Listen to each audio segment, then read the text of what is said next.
Hi, Krista. Hi, Heather.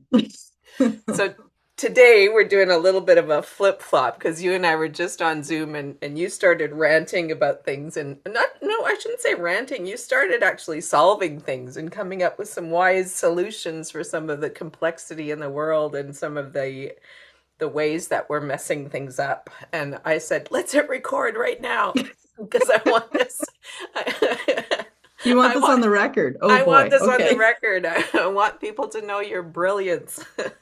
Well, here's So the this is thing. your moment. Tell us how to Ugh. fix the world. Okay, so here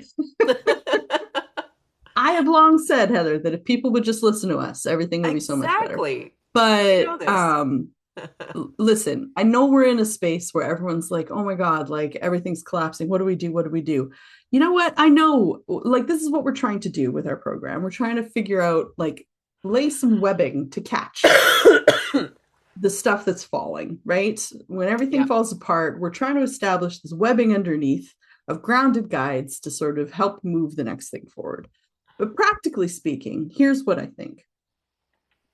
We've been sold a bill of goods with this whole capitalist economy. We all know this. This is Yeah. not new Yeah. information. It's not helping anybody.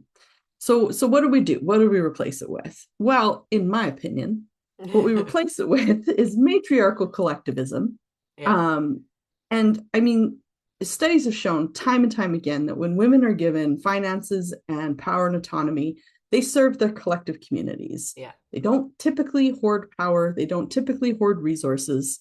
Again, I'm saying typically because there's always going to be outliers. So don't come at me. I recognize women aren't perfect. Yeah, Um, exactly.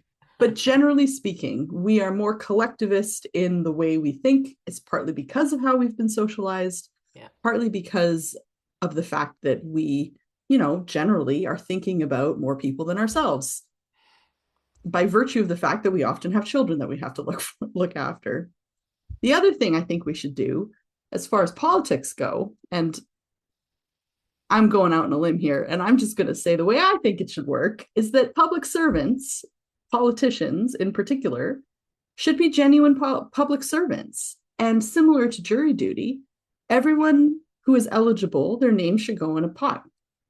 And a slate of names gets picked every couple of years. And of that slate that gets drawn at random of every eligible person in the country, whatever country you happen to be in, those people get to decide, yay or nay, whether they want their name to stand. And if they say yes, then they have to go through an interview process, which I think should be made public so that people can hear about these people. And similar to jury duty, if you don't appear to be a good candidate by the measures that we have set, Yeah. your name's off the list. If you make it through that process and your name stands, then you get put on the roster for elections. And that's the group of people that you get to choose from. And there will be no campaigning except for a few public debates so that people can get to know you. Yeah. And once you're elected, you will spend a full year learning about the issues that are going on, shadowing the people that have been there up to this point to find out where things are at in their processes, learning about how government works, how the meetings work, all of that sort of Yeah. stuff. And then you will take over from the person that is finished their term. And so every couple of years, you do this process again, and everyone then has a chance to serve. You actually have representative government. Yeah. Politicians cannot then be bought because that's not how it works. We keep money out of politics. Never should have gotten into Yeah. politics in the first place. In my humble opinion, part of the reason I think we're in this mess is that we have allowed Exactly. money to get involved in freaking everything. Yeah. Yeah, exactly. And then it becomes people actually serving Yeah. their communities. Yeah. So that's my rant. That's how we fix it all. That's a great rant. I would add a couple of things to your rant. One, Go. I would say that everybody in the selection process, the jury selection process, there has to be some kind of mandatory testing that rules out the narcissists. So Yes, the moment 100%. somebody has narcissistic personality disorder, that disqualifies you from being in public office. Mm-hmm. Yep, And then the other thing that I would add to it is we need a body of elders that are yep, overseeing 100%. what the leadership team is doing. That they have to They have to respond to their elders and be held accountable to their elders in the decision making they're doing. And those elders are people that have been raised up for that purpose, that have a sense of that calling and have that wisdom to guide. They don't need to be the Yes. leaders, but they're guiding the And I leaders. would add to that that there should also be a panel of young people Yeah. that not just because I mean, let's be real, young people can sniff out inauthenticity for the most Yeah. part from a mile away. It's part of the Yeah. frustration of teenagers is that they don't tolerate a lot of our bullshit as adults because they just see through it, right? Yeah, exactly. They're so busy figuring out who they are, they don't have time to waste on on you know on the games that adults play, shall we say. But yeah, a Yeah. group of young people that will be the challengers then to say, okay, like, why are we doing it Yeah. this way? Is it Yeah. because we've only ever done it this way, or is there an actual reason? So Yeah. we have the accountability from the elders, and then we have the challenge and the Yeah. innovation from the younger folks. Yeah. And I think it could be pretty freaking cool. Yeah. Yeah. One of the things I'm thinking about when you say the group of younger people that are challenged in them, my daughter, as you know, my youngest daughter has been involved in this long legal battle with the federal Mm-hmm. government. Her and a group of their 15 young people. And this has been going on for, I think, 6 years already. Yeah, I was They, going to say pre-COVID, I they, think it was even. maybe seven. Yeah. She was 17 when it started. She's Yeah. 24. She just turned 24. Uh, so what they're doing is that this group of young people, together with a legal team, have they filed a lawsuit against the federal government for not protecting them against the impact of climate change. Mm-hmm. And it's had to go through the legal system because there is no other way to challenge something like that. Whereas what you're Right. suggesting is those kind of young people could come to this advisory body and be the challengers, and then you Absolutely. don't have to drag it through an expensive legal system. You have to be Absolutely. held accountable to this group of young people that are your advisors Yeah. and challengers. And I think similarly, both for the elders and the young people, there should be a vetting process and there Yeah, should be, sure. yeah. And even that Yeah. should be to some extent, maybe there's terms for that too. You know what I mean? Like, Exactly, terms, expectations, and maybe there's a turnaround. Like someone isn't automatically given that position for absolutely. life. It's yeah. There No, there's no, there's accountability built into the accountability. exactly. Yeah, Exactly. But again, if the values shift to mutual flourishing and yeah, away from capital gains yeah, and growth ad nauseum, then we can actually have a society that benefits people and not just yeah, 3 or 4 people, yeah. but all people. Yeah, and I back in the years that I spent working in international development, what you're talking about is giving the leadership to women, not necessarily only to women. That's not what No, no, no, matriarchy no, is. no. But when you embed some of those financial decision making power in the hands of women, they do make decisions on behalf of the collective Yep, more on a more regular basis than the men do. And what that yep, we used to see that regularly. In fact, it had become kind of policy for when we were financing programs in different right. parts of the world, in developing parts of the world. For example, I remember one program that they had realized that when they bought cows for the village, or in places where there was a lot of poverty and hunger, maybe there had been a famine or something, and when they wanted to rebuild their capacity and their resources, they would sometimes buy cattle for the families and give them to the families. But then Mm-hmm. they discovered that within those cultural systems, beef was more regularly given first to men. And so if they bought Interesting. cattle, they were feeding largely the men in the community. But if they would buy goats and chickens, those were considered lower hierarchy meat sources. And so they were Interesting. given first to the women and children. So they started providing the villages more frequently with goats and chickens or lower level animals so that Right. to make sure more people were being fed. And that's, yeah, we have built, that's just a microcosm of how we built our hierarchical systems, and Yeah. as Isabella Wilkerson refers to them as caste systems. The Yeah. caste is what has more value and status within the system.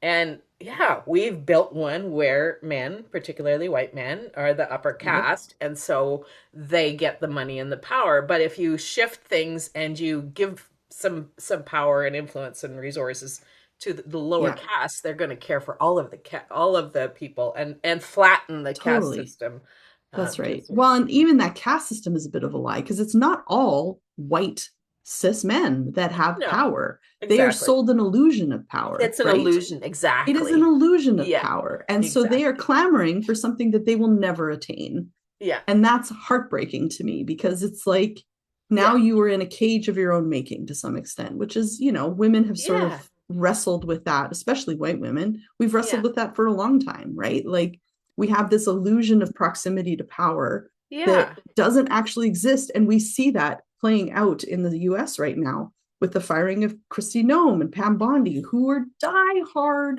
sycophants for that Exactly. administration, but they were Yeah. not safe and they were never safe. No.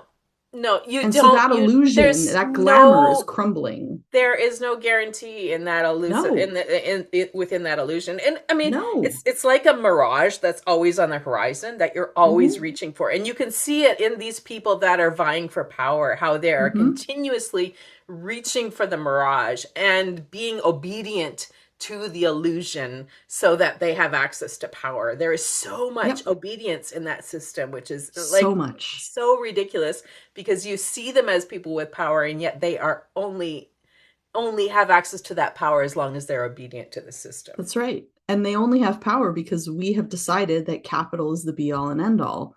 And if Exactly. that went away, if we Yeah. decided that community care and flourishing were Yeah. the be all and end all, the status measures would change. Like you would no Yeah. longer be considered to have a lot of status if you were hoarding wealth. You would Yeah. be looked at as though you have a mental illness because if the Yeah. highest good is if the highest value is community care and flourishing, Yeah. you are actively countering that, and so Yeah. then your status would drop, right? So Yeah. it again it's a paradigm shift that we need to It have is. as a human species to some Yeah. extent, Yeah. because right now we're trapped in a system and we are literally the only species who are participating in our own extinction. Yeah. Like it is so illogical to my brain. I know. I know. And it almost we need to develop some new terminology around Yes. what is mental illness? Like what is, because Yes. to hang on to that delusion and to be so bought into a system that is clearly self-destructive, that's a form of mental illness. Like, why aren't we A talking more hundred about percent it that is. and marginalizing that kind of and treating it, quite frankly, like Yes. gathering the elders to say this person in the community is infected with this particular Is ill. disease and we need to gather them and encircle them and find a way to treat them and isolate them from the Yeah. culture because Yeah. they have a disease that's infecting the rest of culture. Now let's Yes. take them away to a treatment center or an Well, island and and again, I joked about having a reality show similar to Hoarders for rich people, but this is what I mean. yeah, Like yeah, hoarding hoarding resources that should be free and available for all of our flourishing.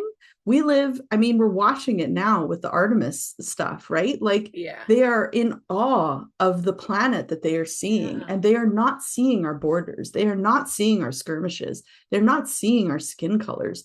They are seeing this bright blue planet that is the only one within any distance that we can reach. yeah, And they are going, it's all there for us. And yet yeah. we are clamoring for it and treating it as though it's an endless resource. We are treating it as though it has no meaning. We are actively engaging in our own self-destruction. Yeah, Like the only other thing that values growth exponentially is a freaking cancer cell. And we exactly. usually treat those with very aggressive Yeah.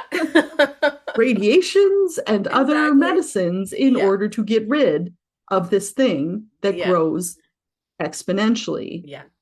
And is And we growing. can't Yeah. see that we are living in a system that is cancerous. Instead, we keep electing the cancer instead of Yes. treating the cancer. We're naming We it to keep the going, oh, highest public maybe this office. cancer will be better. Yeah. Like, And we No, can that's not only how see the cancer works. cancer. And the thing that we keep bumping up against is that we try to, and this is part of our work, is trying to paint another alternative, create other Yes. stories of alternatives. And it's so hard to turn your attention toward that other story when you are so embedded in the story as it is. And Well, and that embedded in the becomes, pain. Like the pain is so keen that it's hard to ignore, right? yeah, yeah. So, with all that said, we should probably wrap this up. Let's just say, I mean, this Right, is right. exactly why we're building the work that we're doing. And It is. I mean, we want to gather people who are the dreamers for this other world, people who want to imagine it. And look, we don't, even though Krista started this off with fixing the world, we don't know exactly how that's going to look No, or what the right thing is. no. And that's why we want to gather people to build those kinds of possibilities and have the conversations around it. So this is our invitation again. We decided with Become a Grounded Guide, our program, to make it kind of perpetual registration. Hmm. So if people want to jump in right now, we're starting module 2 in a couple of weeks, and Yeah, you can always access either the videos from the first module or come back around next year yeah. and Next join year. us when we do that module. Each module kind of stands alone, Yeah. so you can jump into the stream at any time and join us because we have lots of fun conversations. Oh my goodness.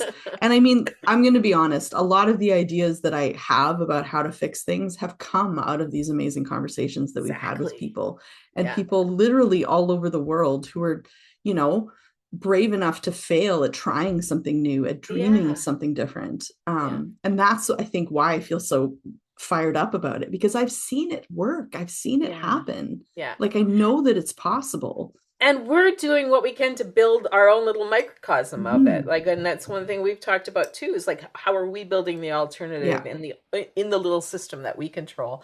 And we can do that, absolutely. all of us, in our little family systems, in our little business environments. Every little system can begin to create alternatives that can For sure. grow into bigger systems. Yeah, we're going to be like little targeted Yeah. cancer healers Yeah. or something. The analogy's Imaginal falling apart. cells. Anyway, yeah, so come join us because the next Yeah. module is great. It's about becoming a grounded guy. The next one is where, yeah, when we're specifying what it means to be a grounded guide. Yeah, Yeah. yeah. So we're gonna build up our toolkits so that we can all Yeah. dream a little, dream a little dream Yeah, into the world. exactly. All Okay, I'll right. stop ranting now. Until next time.